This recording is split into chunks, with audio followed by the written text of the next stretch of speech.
ಇವತ್ತಿನ ವಿಡಿಯೋದಲ್ಲಿ ಬಾಯಿ ರುಚಿ ಕೆಟ್ಟಿದೆ, ಊಟ ಸೇರ್ತಾ ಇಲ್ಲ ಅನ್ನೋವಾಗ ಈ ರೀತಿ ಬೇಳೆ ರಸಂನ ಮಾಡಿ ತಿಂತಾ ಇದ್ರೆ 4 ತುತ್ತು ಊಟ ಜಾಸ್ತಿನೇ ಮಾಡ್ತೀರಾ, ನಿಮಗೆ ಗೊತ್ತಾಗೋದಿಲ್ಲ, ಅಷ್ಟು ರುಚಿಯಾಗಿರುತ್ತೆ ಈ ಬೇಳೆ ರಸಂ.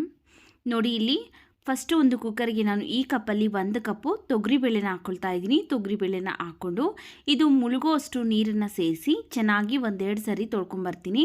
ಈಗ ಈ ನೀರನ್ನು ಚೆಲ್ಲಿಬಿಟ್ಟು ಮತ್ತೆ 1-2 ಸರಿ ನೀರನ್ನು ಸೇರಿಸಿ ಚೆನ್ನಾಗಿ ತೊಳ್ಕೊಂಬರ್ತೀನಿ. ನೋಡಿ ಇಲ್ಲಿ ಚೆನ್ನಾಗಿ 1-2 ಸರಿ ಬೇಳೆನೆಲ್ಲ ತೊಳ್ಕೊಂಡಿದ್ದೀನಿ. ಈಗ ಇದಕ್ಕೆ ನಾನು 2 ಟೊಮೆಟೊ ಹಣ್ಣನ್ನು ಕಟ್ ಮಾಡಿ ಸೇರಿಸ್ತಾ ಇದ್ದೀನಿ. ಹಾಗೆಯೇ ಇದಕ್ಕೆ ಒಂದು 4-5 ಹಸಿಮೆಣಸಿನಕಾಯಿ ಹಾಕ್ಕೊಳ್ತಾ ಇದ್ದೀನಿ. ನೋಡಿಕೊಂಡು ನಿಮ್ಮ ಖಾರಕ್ಕೆ ಎಷ್ಟು ಬೇಕೋ ಅಷ್ಟು ಹಾಕ್ಕೊಳ್ಳಿ. ನಾನಿಲ್ಲಿ ಕೆಂಪು ಮೆಣಸಿನ್ಕಾಯಿನೂ ಸಹ ಸೇರಿಸ್ತೀನಿ, ಅದರಿಂದ ಸ್ವಲ್ಪ ಹಸಿಮೆಣಸಿನಕಾಯಿ ಸೇರಿಸಿದ್ದೀನಿ, ಒಂದು 4-5. ಹಾಗೆ ಇದು ಮುಳುಗೋಷ್ಟು ನೀರನ್ನು ಸೇರಿಸ್ಕೊಂಡಿದ್ದೀನಿ. ಒಂದು 1/4 ಟೀ ಸ್ಪೂನ್ ಆಗುವಷ್ಟು ಅರಿಶಿನ ಪುಡಿ, ಹಾಗೆಯೇ 1 ಸ್ಪೂನು ಅಡುಗೆ ಎಣ್ಣೆ ಹಾಕ್ಕೊಳ್ತಾ ಇದ್ದೀನಿ. ಈಗ ಇವಿಷ್ಟು ಒಂದ್ಸರಿ ಚೆನ್ನಾಗಿ ಮಿಕ್ಸ್ ಮಾಡಿಕೊಂಡು ಈಗ ಕುಕ್ಕರ್ ಲಿಡ್ನ ಕ್ಲೋಸ್ ಮಾಡಿ ಸ್ಟವ್ ಮೇಲೆ ಇಟ್ಟು ನಾವು 4 ವಿಜಿಲ್ ಕೂಗಿಸ್ಕೊಳ್ಬೇಕಾಗತ್ತೆ. ಬೇಳೆ ಎಲ್ಲ ಚೆನ್ನಾಗಿ ಸಾಫ್ಟಾಗಿ ಬೇಯಬೇಕು, ಅದರಿಂದ 4 ವಿಜಿಲ್ ಕೂಗಿಸ್ಕೊಳ್ತೀನಿ. ಇದು ವಿಜಿಲ್ ಬರೋಷ್ಟರಲ್ಲಿ ನಾವು ರಸಂ ಪೌಡರ್ ರೆಡಿ ಮಾಡ್ಕೊಳ್ಳೋದಕ್ಕೋಸ್ಕರ ಸ್ಟವ್ ಮೇಲೆ ಒಂದು ಬಾಣಲಿ ಬಿಸಿಗಿಟ್ಟು 1 ಸ್ಪೂನ್ ಉದ್ದಿನಬೇಳೆ, 1 ಸ್ಪೂನ್ ಕಡಲೆಬೇಳೆ, ಅರ್ಧ ಸ್ಪೂನ್ ಜೀರಿಗೆ, 1/4 ಟೀ ಸ್ಪೂನ್ ಆಗೋಷ್ಟು ಮೆಂತ್ಯ, ಒಂದು 4-5 ಬ್ಯಾಡಗಿ ಮೆಣಸಿನ್ಕಾಯಿ, ಹಾಗೆಯೇ ಒಂದು 4 ಗುಂಟೂರು ಮೆಣಸಿನ್ಕಾಯಿ ಹಾಕ್ಕೊಳ್ತಾ ಇದ್ದೀನಿ. ನೋಡಿಕೊಂಡು ನಿಮ್ಮ ಖಾರಕ್ಕೆ ಎಷ್ಟು ಬೇಕೋ ಅಷ್ಟು ಹಾಕ್ಕೊಳ್ಳಿ ಗುಂಟೂರು ಮೆಣಸಿನ್ಕಾಯಿ, ಯಾಕಂದರೆ ಫಸ್ಟೇ ಹಸಿ ಮೆಣಸಿನ್ಕಾಯಿ ಸೇರಿಸಿರ್ತೀವಿ, ಅದರಿಂದ ಖಾರಕ್ಕೆ ಎಷ್ಟು ಬೇಕೋ ಅಷ್ಟು ನೀವು ನೋಡಿಕೊಂಡು ಗುಂಟೂರು ಮೆಣಸಿನ್ಕಾಯಿನ ಸೇರಿಸ್ಕೊಳ್ಳಿ. ಹಾಗೆಯೇ ಒಂದು 10 ಕಾಳಾಗೋಷ್ಟು ಕಾಳು ಮೆಣಸು ಹಾಕ್ಕೊಳ್ತಾ ಇದ್ದೀನಿ. ಒಂದು ಸ್ವಲ್ಪ ಹಸಿ ಕರಿಬೇವಿನ ಸೊಪ್ಪನ್ನು ಸಹ ಹಾಕ್ಕೊಂಡು ಸ್ಟವ್ನ ಲೋ ಫ್ಲೇಮಲ್ಲಿ ಇಟ್ಕೊಂಡು ಹುರ್ಕೊಳ್ಬೇಕು. ಹೈ ಫ್ಲೇಮಲ್ಲಿ ಇಟ್ಟು ಹುರ್ಕೊಂಡ್ರೆ ಏನಾಗುತ್ತೆ ಅಂದರೆ ಬೇಳೆ ಎಲ್ಲ ಬೇಗ ಸಿದೋಗ್ಬಿಡುತ್ತೆ.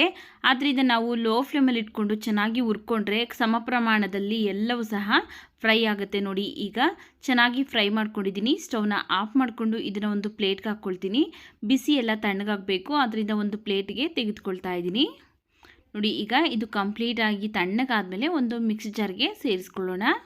ಕಂಪ್ಲೀಟಾಗಿ ತಣ್ಣಗಾಗಿದೆ. ಈಗ ಒಂದು ಚಿಕ್ಕ ಮಿಕ್ಸಿ ಜಾರ್ಗೆ ಹಾಕ್ಕೊಂಡು ನುಣ್ಣಗೆ ಪೌಡ್ರ್ ಮಾಡ್ಕೊಳ್ಬೇಕು. ನೋಡಿ ಈ ಥರ ಪೌಡ್ರ್ ಮಾಡ್ಕೊಳ್ಬೇಕು. ರಸಂ ಪೌಡರ್ ರೆಡಿ ಆಗಿದೆ. ಇದನ್ನು ನಾವು ಸ್ಟೋರ್ ಮಾಡಿಕೊಂಡು ಜಾಸ್ತಿ ಕ್ವಾಂಟಿಟಿಯಲ್ಲಿ ಮಾಡಿಕೊಂಡು ಯಾವಾಗ ಬೇಕಾದರೂ ರಸಮ್ಗೆ ಯೂಸ್ ಮಾಡ್ಕೊಳ್ಬೋದು. ನೋಡಿ ಇಲ್ಲಿ ಬೇಳೆ ಒಂದು 4 ವಿಜಿಲ್ ಬಂದಾಗಿದೆ. ಬೇಳೆ ಹಾಗೆ ಟೊಮೆಟೊ ಎಲ್ಲ ಚೆನ್ನಾಗಿ ಸಾಫ್ಟಾಗಿ ಬೆಂದಿದೆ. ಈಗ ಇದನ್ನು ಚೆನ್ನಾಗಿ ಮ್ಯಾಶ್ ಮಾಡ್ಕೊಳ್ಬೇಕು. ನೀವು ಸೌಟಲ್ಲಿ ಬೇಕಾದರೂ ಮಾಡ್ಕೊಳ್ಬೋದು, ಅಥವಾ ಈ ರೀತಿ ಮ್ಯಾಶರ್ ಇದ್ದರೆ ಅದರಲ್ಲೂ ಸಹ ಮಾಡ್ಕೊಳ್ಬೋದು. ನಾಲ್ಗೆ ರುಚಿ ಕೆಟ್ಟಿದೆ, ಊಟ ಸೇರ್ತಾ ಇಲ್ಲ ಅಂದಾಗ ಅನ್ನ ಜೊತೆಗೆ ಈ ರೀತಿ ರಸಂನ ಮಾಡಿ ತಿಂತಾ ಇದ್ದರೆ ಒಂದು 4 ತುತ್ತು ಊಟ ಜಾಸ್ತಿನೇ ತಿಂತೀರಾ, ಅಷ್ಟು ರುಚಿಯಾಗಿರುತ್ತೆ ಈ ರಸಂ. ನೋಡಿ ಈ ರೀತಿಯಾಗಿ ಚೆನ್ನಾಗಿ ಮ್ಯಾಶ್ ಮಾಡ್ಕೊಂಡಿದ್ದೀನಿ.